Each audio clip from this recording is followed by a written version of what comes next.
Oh, vous savez, vous pouvez être arrêté si vous dormez ici. Ah ouais, je sais. Il y a un hôtel, là, juste en bas de la rue. Pardon. Laissez-moi vous aider à ramasser tout Ah, ça. non, non, c'est pas la peine. Ah si, je vous en prie. Je vous ai fait peur et vous avez fait tomber vos affaires, c'est la moindre des choses. Ah, c'est pas grave, je vous ai dit. Vraiment.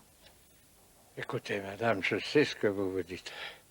Le mendiant, le vagabond, le voleur, la fripouille, le clochard, le vaurien, le poivreau, le maboule. Vous n'avez rien oublié, vous êtes sûr? Excusez-moi, madame, je ne suis rien de tout ça. Gérald Nesmith, le chevalier des routes à votre service. Moi, je m'appelle Terry Teller. Hein? Un de mes clients est propriétaire d'un hôtel. Je peux vous trouver une chambre là-bas? Enfin, si vous le désirez. J'accepte avec joie, madame. Tu as encore raison, Gérald. Quoi? Oh, de plus en plus dans notre système, les gens disent que c'est chacun pour soi et qu'on ne se préoccupe pas des autres. Qu'on n'a pas le temps et qu'on s'en moque. Je me félicite parce qu'en ce qui me concerne, je dis que c'est pas vrai. Mais je n'ai rien fait. Vous avez communiqué avec moi. Après vous, madame. Entre nous, je crois qu'il y a plus d'une raison d'être méfiant et prudent de nos jours. Mademoiselle Thaler, j'ai parcouru tout le pays dans ses moindres recoins. Et pour chaque meurtrier, il doit y avoir 10 000 personnes prêtes à venir en aide à un parfait étranger. Uniquement par gentillesse et par bonté. Mais, monsieur Nesmith, je suis avocate. Ah, et vous croyez avoir tout vu? Ah oui, moi aussi, c'est ce que je pensais. Mais c'était une grande erreur. Dès qu'on arrête de se méfier de son prochain et qu'on se met à l'écouter et à communiquer avec lui, ce n'est plus la même chose. Il y a quelque chose de magique qui se passe. Tenez, regardez-nous. Si on ne s'était pas fait confiance. Monsieur Nesmith, Ah, qu'est-ce qui se passe? C'est votre cœur? C'est quoi? Oh, ne craignez rien, on n'en a plus pour longtemps. On sera au rez-de-chaussée dans une seconde, ça va aller. Pourquoi? me prouver que j'avais raison.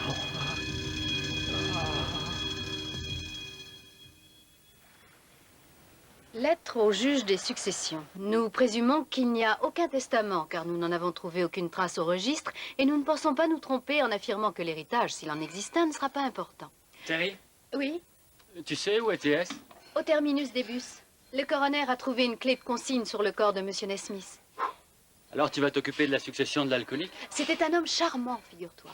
Et je pense qu'il mérite un peu de considération. Et je te défends de dire qu'il était alcoolique. Je suis sûr que TS est d'accord avec toi. Il adore travailler gratuitement. Qu'est-ce que tu racontes?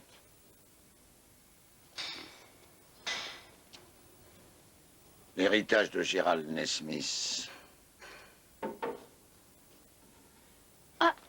TS, tu as du flair, ce sont des livres bancaires. Dis TS, n'oublie pas que tu me dois un mois de loyer. Oh, toi, il y a vraiment que l'argent qui t'intéresse. Et voilà ta garantie. Il y a aussi son testament.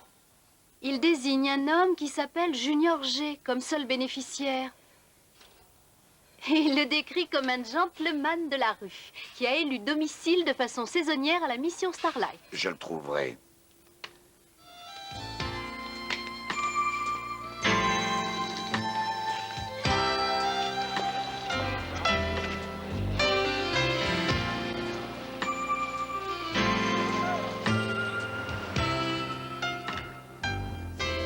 TS, qu'est-ce qui se passe? J'ai trouvé notre homme tout près de la mission. Junior G?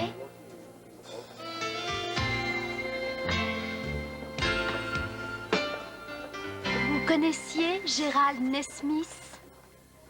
Monsieur Nesmith est mort récemment. Il vous a désigné comme seul héritier dans son testament. Oh, ce n'est pas une très grosse fortune, mais normalement, vous devriez recevoir 2 ou 3 000 $.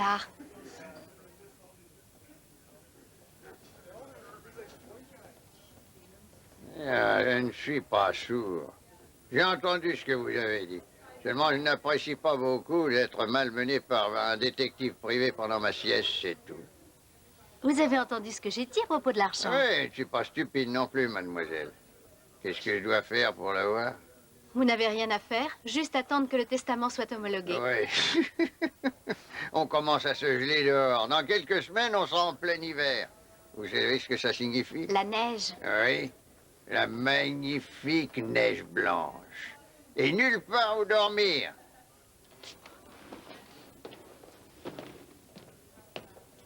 Hé! Monsieur, pas si vite! Avec l'argent que vous allez toucher, vous pourrez prendre le bus vers le sud. Je déteste les bus. Dans ce cas, prenez le train. Ouais, je vous remercie du tuyau. Eh ben, tu ferais mieux de faire quelque chose très vite, sinon on pourra dire adieu à notre commission.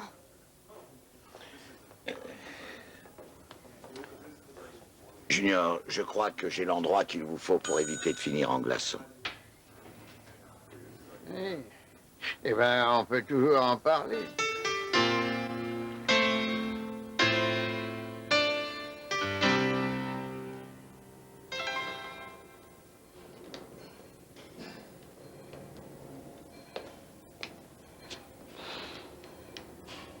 Junior, ça vous dirait de regarder la télé? Il y en a une sur le bar dans le gymnase. Non, merci. J'aime pas ça. On peut pas enfermer le monde dans 40 centimètres. Et un café, ça vous dirait? Non, merci, j'en ai assez vu. Bon. Hé, Terry. Est-ce que je veux dire, est-ce que le testament a été homologué? Eh ben, il y a un petit contretemps. Comment ça? Il paraît que notre ami Gérald avait une femme. Marlène? Vous la connaissez? Non, mais Gérald l'a souvent décrite dans ses petits carnets. Le genre de femme qu'on laisse derrière soi sans le regretter. Oui, eh ben, elle s'est présentée aujourd'hui. Et elle a engagé un avocat, elle conteste le testament. Je le savais. Gérald l'a décrite là-dedans. L'argent ne peut pas acheter l'amour, mais avec lui, vous êtes sûr d'avoir des problèmes.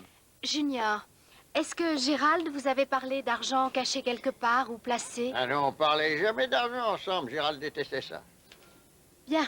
Si tout ce qui appartenait à Gérald figure sur les carnets de banque qu'on a trouvés, je ne vois pas pourquoi elle veut se battre pour ça. Ne jamais sous-estimer ceux qui ont la proie du gain. Gérald Nesmith. Oui, bon. Jusqu'à ce qu'on découvre exactement combien d'argent Gérald avait, je vous conseille de retarder votre départ vers le Ah ouais, sud. ça me va. Et mon gagne-pain, qu'est-ce que j'en fais? Si cet oiseau s'envole vers le sud, tu n'auras rien du tout, T.S. Autrement dit, s'il ne reste pas pour se battre... Madame Nesmith gagnera et héritera de tout ce qui appartenait à Gérald. Ouais, je vois. Toi, tu t'occupes du juge. Quant à moi, je vais m'occuper de mon ami. Merci, T.S. Eh, T.S., j'ai changé d'avis. Comme tu es debout, tu peux m'apporter un café? Oui, oui.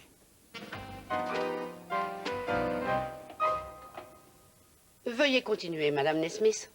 Honnêtement, je dois dire que Jerry a eu une période où il éprouvait beaucoup de difficultés à séparer la réalité de la fiction. Oui, il était un peu rêveur, c'est bien ça.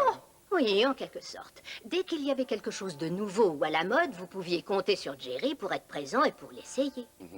Je suppose qu'en tant qu'épouse, ce devait être assez difficile à supporter. Comment? Croyez-moi, Madame le juge, si je n'avais pas été là pour faire des économies de temps en temps, je peux vous dire que nous n'aurions rien eu. Une question, Madame Nesmith. Est-ce que vous avez reçu une compensation pour les services que vous avez rendus à Monsieur Nesmith? Pour parler d'une compensation, c'est une allocation de misère. Tout juste assez pour me nourrir, Madame le juge. Écoutez, tout ce que je réclame aujourd'hui, c'est ce qui m'appartient et ce qui me revient de droit. C'est ce que Jerry aurait souhaité si on lui avait laissé l'occasion de le dire. Le témoin est à vous. Madame Nesmith, combien d'années avez-vous été mariée avec Monsieur Nesmith? Nous sommes toujours mariés légalement depuis 26 ans. Et combien de temps avez-vous vécu ensemble? Jerry est devenu fou il y a environ une douzaine d'années. Et vous ne l'avez pas vu depuis? Oh, vous savez ce que c'est, il venait frapper à ma porte de temps en temps. Pouvez-vous nous dire quel est le montant exact de la misérable allocation que vous touchez? 600 $ par semaine. À notre époque, ça ne représente... Grâce à cet argent, vous n'avez jamais travaillé. Non, mais essayez de vivre avec 600 malheureux $ par semaine. C'est pas facile. Madame Nesmith, pouvez-vous nous dire comment a fait votre mari pour avoir autant d'argent? Qu'est-ce qu'il faisait dans la vie? Il jouait un peu en bourse. Oh, Jerry était un fou de tous ces machins-là. Il lisait toutes sortes de journaux et il achetait, il vendait des actions. Heureusement que j'étais là pour lui dire d'investir dans quelque chose de substantiel. Dans quoi? Dans l'élevage de poulets de mon beau-frère. S'il avait investi cet argent là-dedans, il aurait été riche et n'aurait sûrement pas fini à la rue. Et quand était-ce? Il y a 12 ans environ. À peu près à l'époque où il est parti. Vous avez raison, c'est ça, c'est à cette époque qu'il est parti. Pas d'autres questions, Madame Nesmith. Je vous remercie. Le jour où Gérald l'a épousé, il devait être complètement aveugle. Mademoiselle Taylor. Vous savez, s'il y avait eu des ailes et une queue, il se serait envolé sans problème. Mademoiselle Taylor. Excusez-nous. Bien, alors? Bien, alors quoi? Allons, mademoiselle, vous êtes en train de vous ridiculiser. Ah, vraiment? Mais oui, si vous faites témoigner votre client, à votre avis, qui croiront-ils le plus volontiers, lui ou Marlène? Non.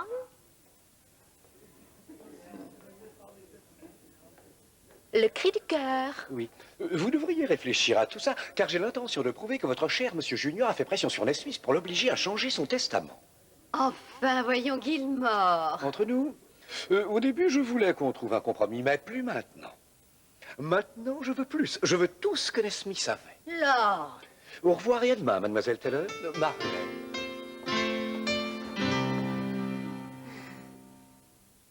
Allez, essayez-la. Quoi?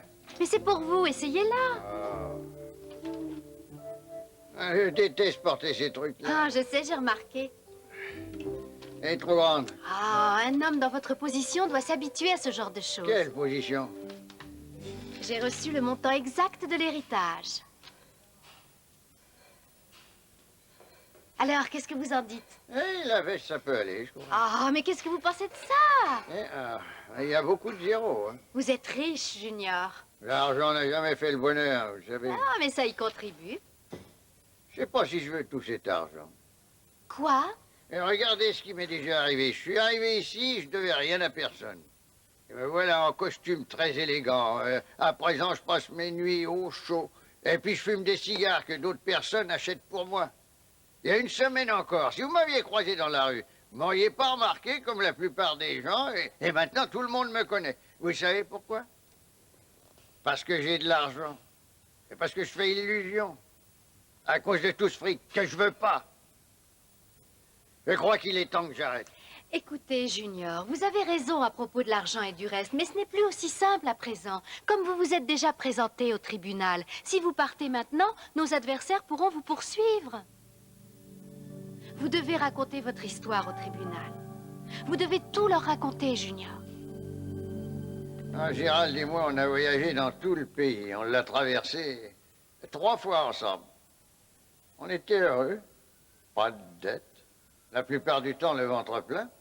Et personne à qui répondre. Oui, Gérald, il aimait ça. Il disait qu'il n'avait jamais été aussi heureux. Il était libre, vous savez ce que c'est. Il n'avait jamais vu le monde extérieur auparavant. Il regrettait de ne pas avoir connu ça plus tôt. Enfin, au début, c'est moi qui lui ai montré comment se débrouiller. Mais il a très vite compris et il s'est vite fait à sa nouvelle vie. En fait, on était des partenaires, des copains. On était des amis. Comment faisiez-vous, Monsieur Nesmith, et vous, pour vivre? Quels étaient vos revenus pendant tout ce temps? Nous n'avons jamais rien volé, si c'est ce que vous voulez savoir. On faisait la plonge dans des restaurants, on faisait finir des par vous faire pleurer déménagements, si on ça nettoyait des garages. Tout ce qui était honnête et qui n'était pas fatigant. Junior, sur les comptes bancaires de Monsieur Nesmith apparaît un nombre important de retraits. Est-ce qu'il a partagé cet argent quand il était avec vous? Ah. Eh bien, à chaque fête de Noël, il m'offrait un cadeau. Très souvent, quelque chose dont j'avais besoin, des chaussettes ou des bottes. Et tous les ans, je lui offrais un nouveau petit carnet et un stylo. Comme les carnets qu'il y avait dans sa boîte. Oui, oui. Il adorait écrire des petites choses sur ce qu'on avait fait pendant la journée, sur ce qu'on avait vu.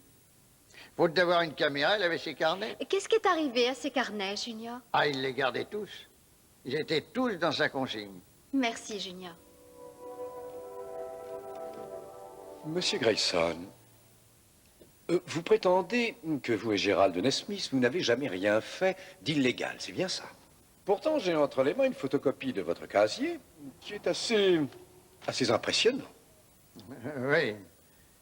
Si ne pas avoir d'argent ni d'adresse fixe signifie qu'on est dans l'illégalité, alors c'est le cas. Oui, c'est en effet le cas, monsieur. Et c'est aussi illégal d'user de son influence sur un individu extrêmement sensible. Ah, vous parlez de Gérald? Oui, parfaitement, monsieur Grayson.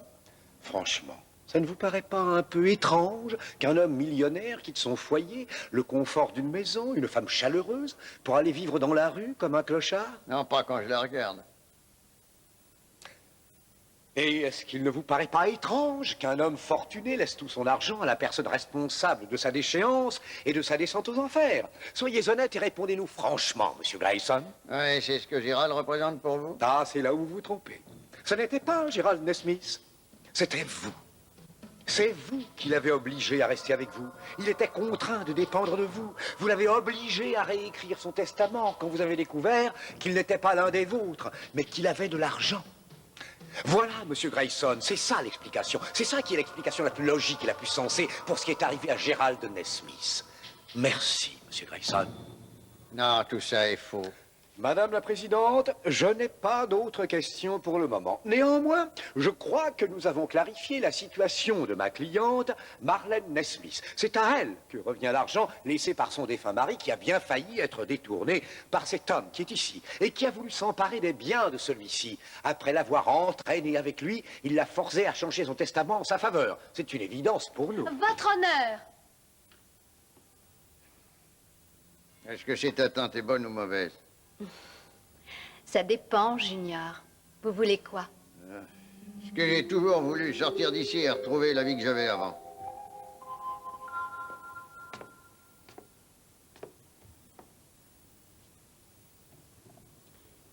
Monsieur Grayson.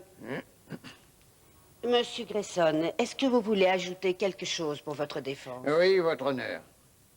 Depuis qu'on est là, j'ai reçu les carnets de Gérald. Et compte tenu des événements, je crois sincèrement que si quelque chose doit être dit, c'est à Gérald de le dire. Je vous en prie, vous pouvez y aller. Jeudi 27 août, Bennington, Vermont. Tout le monde bénéficie de la même liberté que moi, mais la plupart des gens ne s'en rendent pas compte. Ils pensent que l'argent est synonyme de liberté. Moi, j'ai découvert que la liberté est la seule chose qui augmentait alors qu'on la dépensait. Mon conseil, se moquer de l'argent, c'est profiter de la liberté. Une question, Monsieur Grayson.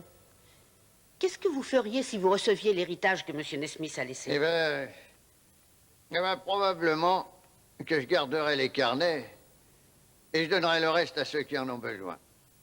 Pendant ce procès, j'ai appris que peu de choses m'étaient nécessaires. Oui, j'en étais sûre. Vous pouvez vous asseoir. Ma décision est prise. Et je déclare l'homologation de ce testament. Votre honneur... Asseyez-vous, maître Gilmore. Nous devons satisfaire les dernières volontés de Monsieur Nesmith et son héritier pourra disposer de tout son argent. À cet effet, la Cour a en sa possession un autre document, une ordonnance du département des revenus, relative à tous les biens que le défunt possédait. Ils ont prélevé les droits de succession et différents impôts qu'ils n'avaient pas versés à l'État, ce qui diminue considérablement l'héritage. Et pour les carnets de Gérald, qu'est-ce qu'on fait? Vous pouvez les garder, Monsieur Grayson. Ah, merci, c'est tout ce qui m'intéressait de toute façon. Tu vois, t'es un incapable, je te l'avais dit. Ah.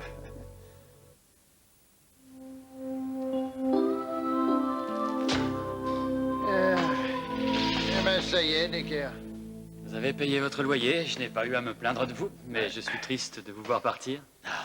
Il fait froid dehors, vous devriez attendre l'été indien avant de repartir. Ouais, avec vous, il y a toujours quelque chose qui empêche de partir. Quand c'est pas l'argent, c'est le froid.